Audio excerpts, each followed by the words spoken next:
Hi everybody, this is Ivy Newport and I am so excited to come to you today and show you a project I did using Stencil Girl products.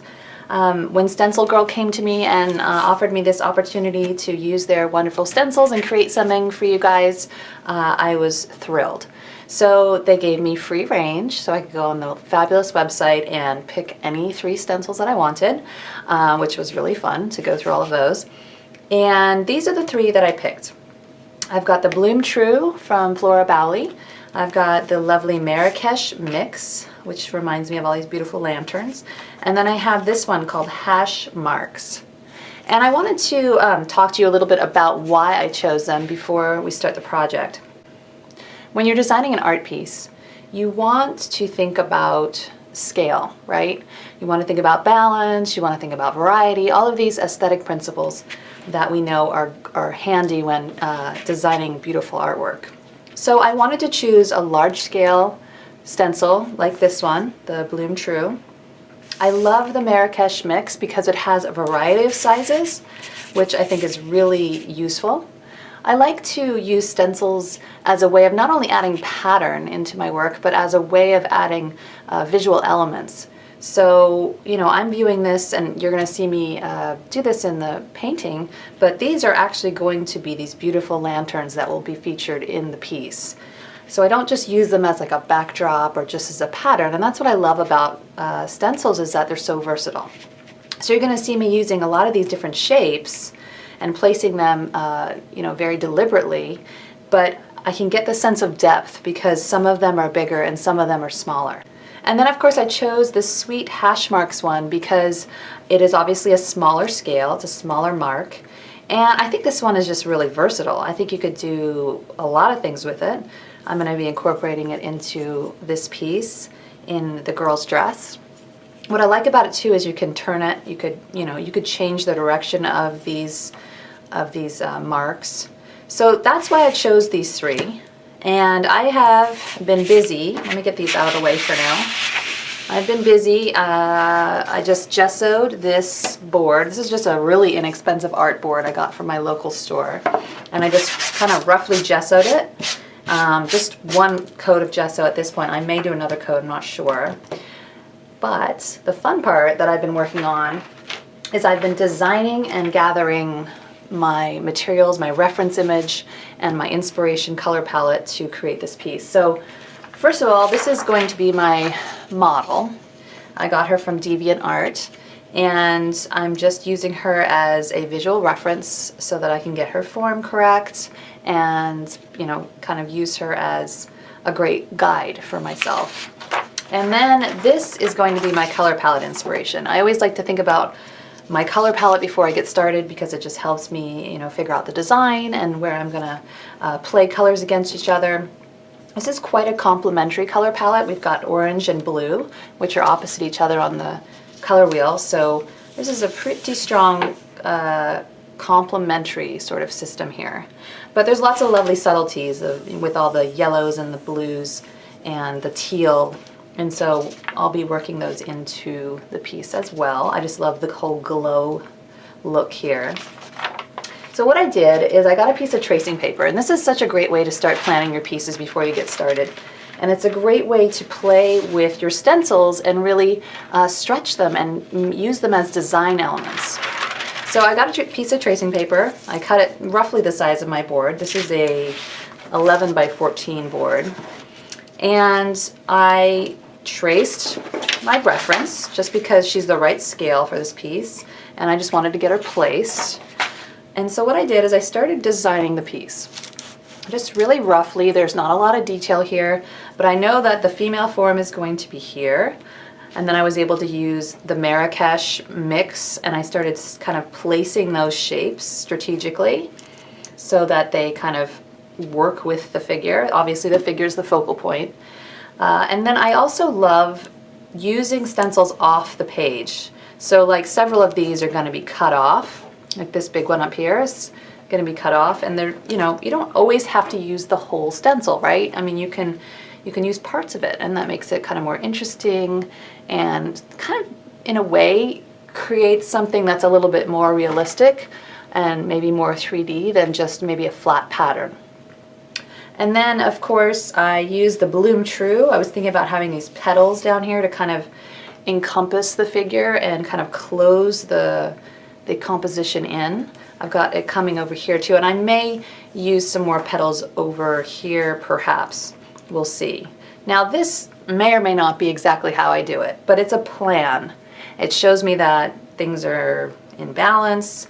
I've got an idea of where all my big shapes are going, and I kind of have a plan about how I'm going to use these various stencils. You can see here I was playing with the hash marks and seeing what it looked like if I alternate directions. I'm thinking about doing these marks in gold. I love using the iridescent gold deep fine paint by Golden. I really want this whole piece to be very glowy and kind of the deep blues against golds and oranges. So that's kind of my goal. And so I highly recommend doing this before you get started. Do a little tracing paper design of what you want to do. And really, if I want to, when I'm ready, I can transfer this design right onto the board. But the first thing that I'm going to do is I want to create my background. And I know that I'm going to have this really lovely inky deep blue background because I want those lanterns to glow. And when you have complementaries against each other, they activate each other. They create a lot of intensity and kind of shimmer. They almost vibrate next to each other. So by putting this really beautiful orange against the blue, we're going to create this glow and this energy around the color. So the first thing I'm going to do is I am going to mix up a yummy deep blue and cover this whole piece. So I'm going to get my paints out and I'll be right back. Okay everybody, I am ready to paint my board here. I'm going to make sure that I have the hangers here correct because I do that all the time. I don't know if you've done that before. You do a painting and you paint it upside down. I've done that, so don't do that. So I am going to start out with a couple of colors here that are favorites of mine. This is the Blick Matte Acrylic Paint, very inexpensive, a great way to start a painting. This one is the Dark Blue Deep, and even though it looks totally navy, it has a very teal undertone, and you'll see that when I start applying it. And then this one is one of my favorite Martha Stewart craft paints. It's called Deep Sea. Has a real smoky kind of beautiful blue color. So I'm kind of mixing those two together in a big glob here, and I'm just going to start getting some color onto the board. And I'm not going to worry too much about anything at this point. I'm just getting this color down. This is just a starting place, and it always feels good to get rid of that totally white canvas, doesn't it?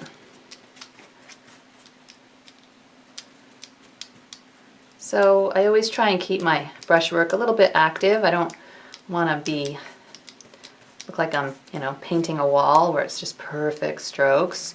So especially at this point, there's no need to be worried about that sort of thing.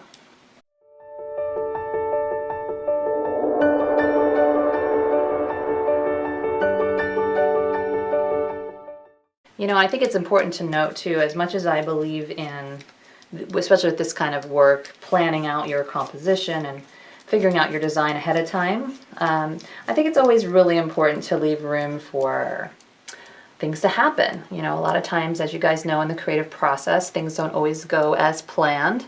And so if something goes a little in a different direction, let's not freak out about it. Let's kind of explore it and see where it takes us. I think that's really important. To, staying present with your work, not going too far ahead of the game, and worrying about steps that you're not even at yet. Remember, it's just paint. You're in charge of it, and you can always paint over stuff. Alright, so that's pretty well covered. Make sure I get these edges. Guys, you could do this project on anything. You could do it on watercolor paper, obviously canvas, wood, whatever floats your boat. Okay, so we've got this lovely deep blue now, which is going to be a great backdrop for the next layers to come. I'm going to let this dry, I'm going to clean up my palette, and I'll be back. Alright guys, I'm back. This has dried, And we really want to make sure that this is dry before we move on to the next step. So what I'm going to do now is basically transfer my design to the board. And I have this awesome stuff. It is called Stenciling transfer paper. And this stuff's really awesome because this one is actually, it comes in lots of different colors, but this one's white. And so I can stick I can put this on the board and put my tracing paper over it, and then with a stylus I can transfer the shapes onto the board. And so I'm going to show you how that is done right now. Now if you can't find this transfer paper, the other thing that you could do is you can get your tracing paper and flip it over, and on this side rub like white pastel or white chalk just lightly over your lines, and you should be able to get a very similar sort of transfer effect. If you're not the type of person that wants to transfer, then you could draw your design on with white pencil. So I'm just putting this over the board. I'm use a little bit of tape here to secure it. And I'm going to put my design and line that up with the edge of the board as best I can.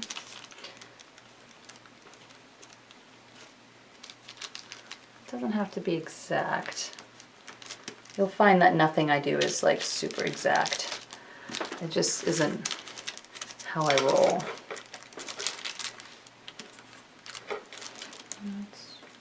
Remember, this is just going to serve as a guide for us so that we kind of know the layout of our painting.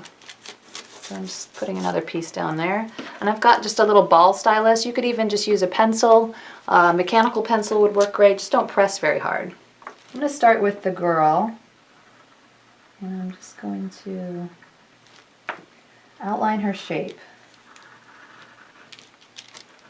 I'm going to have to go in and add all the details in paint, but I just want to have a marker to see where she's at. And I'm just going to see if this is transferring, and it certainly is, so that's fabulous. And this is probably going to look a little wonky at first, because tracings usually do look a little strange. But again, it's just a place so that we know where things are going.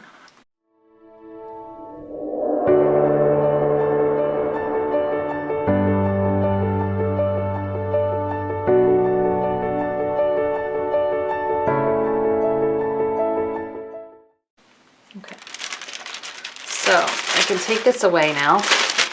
And you can see I've got a pretty nice transfer. Now it does leave a lot of this kind of dusty stuff, and I'm just going to go ahead and get a wet wipe here. This is just a baby wipe. I should be able to just wipe those off. It does take a little bit of the paint off, but no big deal. And we're going to be adding a lot more paint, so don't worry about these marks too much. But you can see how handy that is. So now I know where my girl is, I know where I want to put my stencils, and I can keep on moving. So now that I have my plan here, I am going to start laying in some color.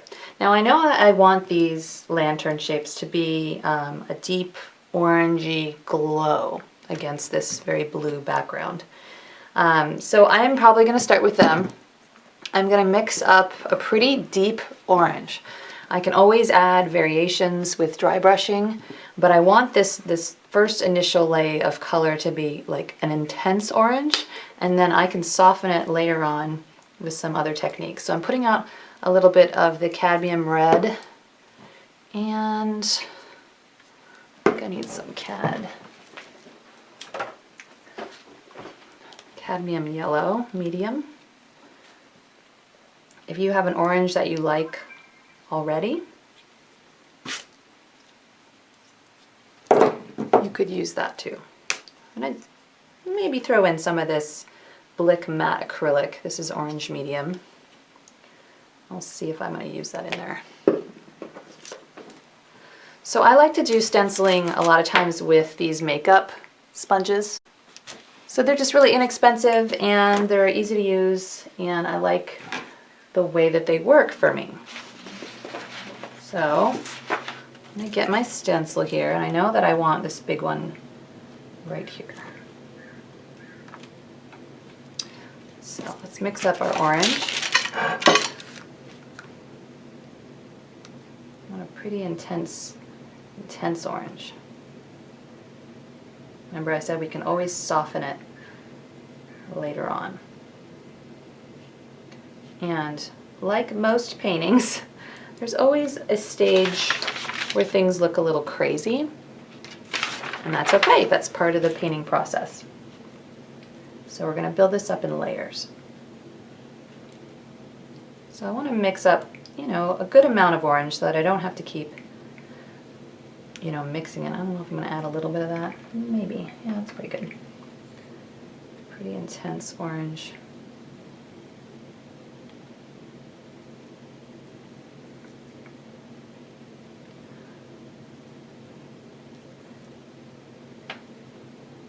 This is one of my favorite brushes too. This is the Princeton Select number 6 round blender. Alright, so I like that orange. I'm going to go ahead and just paint. We don't want to waste any of this yummy orange color. I just go ahead and add it to my sponge.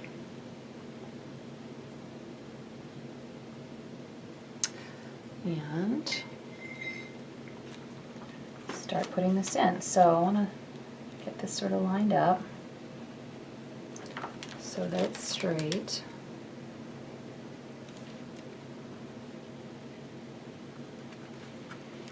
And I just go ahead and start to pounce. And this may be a little bit transparent this first go around because that background color is very dark. But that's okay, we can build it up. It's about just getting those shapes into the painting. Being careful not to, hit the other shapes that are next to this one. You could mask it off with tape if you really wanted to. But there's my first lantern. Now I know I've got another big lantern up here going off the page. Remember I said that's a really great way to, I think, add a lot of interest when you're using stencils, is to kind of let things carry off the page or off your canvas.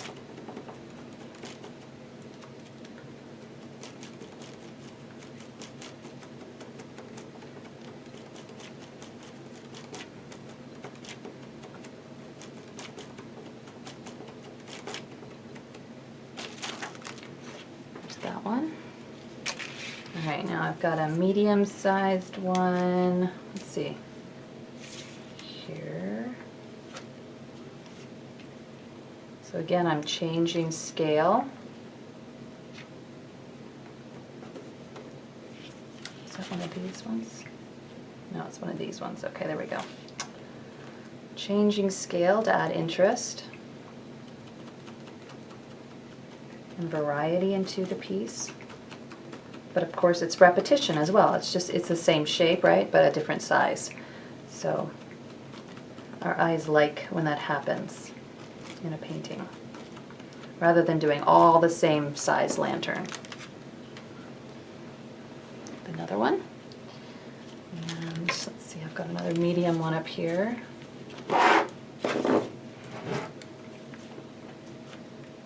And you can already see against that really dark blue background, this orange is pretty punchy. I'm running out of paint here, but let's see if I can get this last one in.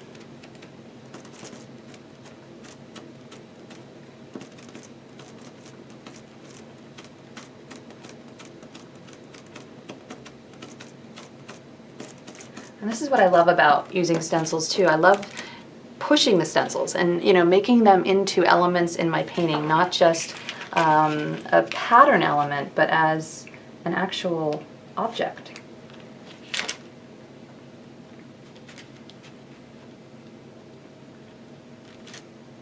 Looks like I've got to mix up a little more of this orange. So I'm going to go ahead and do that. And it doesn't matter if it's not the exact shade. Remember, these are supposed to be lit up lanterns, so they're going to have variation in their tone, and that's totally fine. So I'm not going to stress about getting the exact orange because the chances of that are, you know, I'm not a formulaic kind of girl. I kind of like to go with my instincts. So again, I'm just going to paint that on there so I don't waste any of that paint on the brush.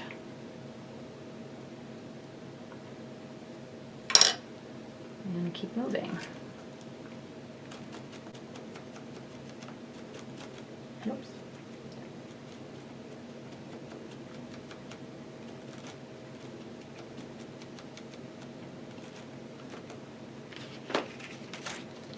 You can see here I went over a little bit, so I'm just going to take my wet wipe and just wipe that bit away. And I've got some over here. Is this pretty dry?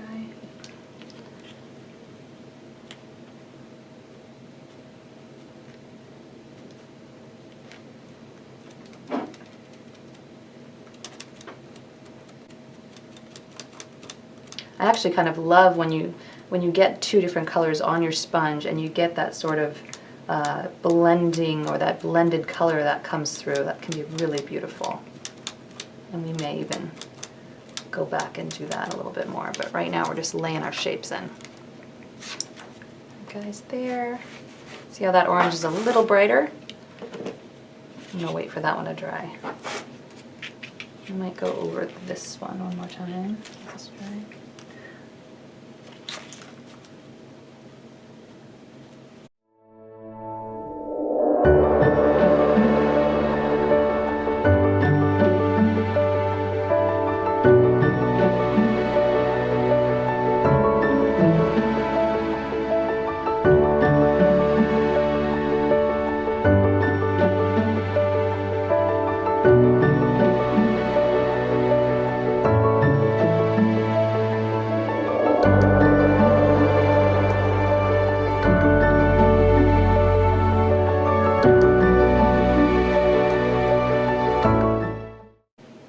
Also, I think it's important to not be overly concerned that, you know, maybe one of them gets a little bit not perfectly transferred, or, you know, you didn't do it exactly right. I think that's okay. I think that's actually can be a good thing.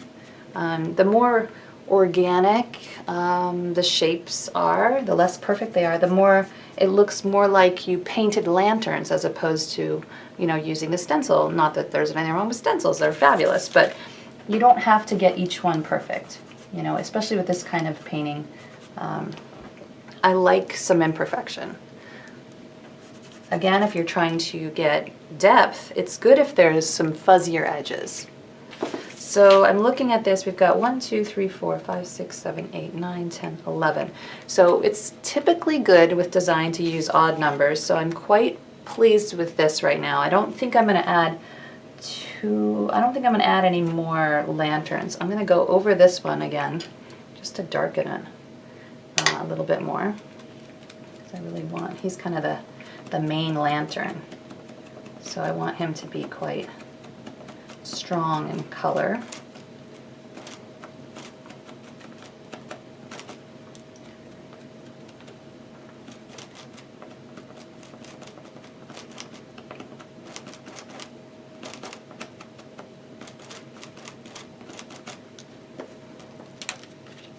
That's better. Yeah. Okay. So we've got our Marrakesh mix lanterns in, which I'm really excited about. And next I'm probably going to go ahead and block her in, just really simply. Kind of let those hang out for a bit. I'll be back. Okay, so I am going to block in our little lady here, and I like to make skin tones, especially I'm doing her, you know, kind of fair. But her face is going to be very much lit by the orange tones from the lanterns and a lot of blue shadow. So right now I'm going to lay in just a basic kind of skin tone, and then I'm going to dry brush a lot of subtleties into it. So I have cadmium yellow medium, I've got the red cadmium medium, and then I'm using titanium white, and this is a heavy body paint. This is also a heavy body paint. and this is Raw Umber and Ultramarine Blue. And I tend to use these colors to make my skin tones. Skin tones take practice for sure. A lot of kind of fiddling around until you get the right look that you want. So definitely practice, practice, practice. And the other thing that I will say is don't use too much red. Red comes on like really, it's so strong, and it'll make the skin tone really pink if you're not careful. We want to remember there's greens and blues in the skin. And with this girl, she's going to have quite a lot going on in the shading of her skin. So this is really just a beginning point to her flesh tone. And I'm not going to use a lot of detail at this point. Just want to get it in there, get those paints onto the board. Not too worried about losing her features because they were pretty rough to begin with.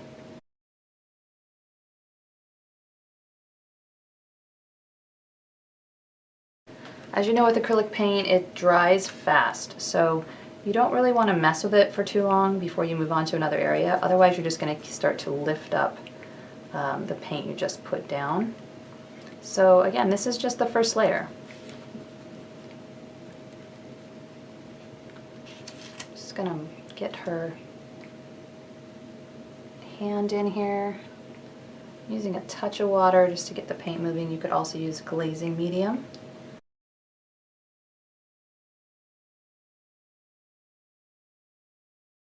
And what's great about mixed media is we're going to be able to go back in and refine the skin and, you know, other parts of her with different mediums. You know, color pencil if we wanted to, or pastel. So we'll just see what happens. For her hair, I noticed in this painting her hair is red. And this definitely has kind of an Asian feel to it. Asian, Moroccan, something going on. It's kind of exotic. So I might have her hair be maybe reddish brown, but keep it quite dark and then have it just lit up by the lanterns.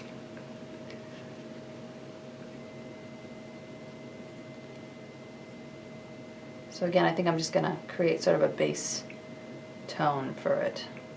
And then I'll be dry brushing in a lot of other colors. So it's just sort of a grayish brown.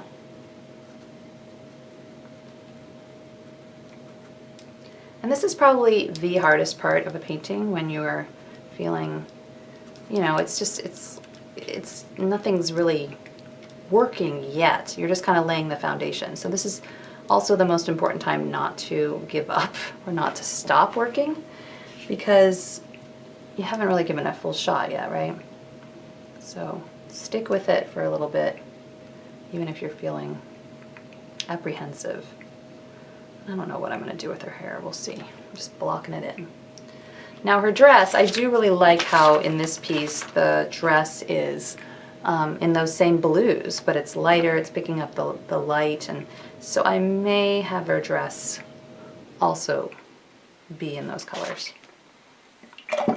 And I totally know that this is looking like Barbie doll tan right now, but when we add in, again, the layers and the darks and the lights, you'll see what I'm talking about. So let's get more of this fabulous blue out. This is the blue that we used for the background. And now I'm going to bring in some white to it so that we kind of make a lighter teal color.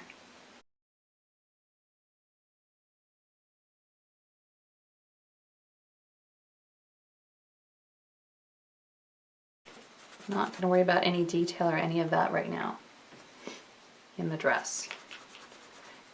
I think it's best to kind of approach a painting sort of holistically so that I'm not going to start working on the face right now and get super caught up in that part of it until these other sort of foundation elements are taken care of. It's not in your best interest to get super attached to something that you may end up changing later on down the road.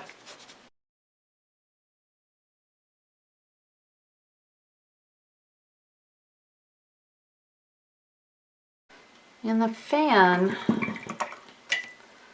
I think I may want the fan to be kind of peachy, so that I'm really staying in this whole sort of teal and orangey sort of palette. These beautiful peach tones in her skin are really nice. So we'll try that out. We'll see. I don't know if I'm going to keep it peach, but we'll start there, see what happens.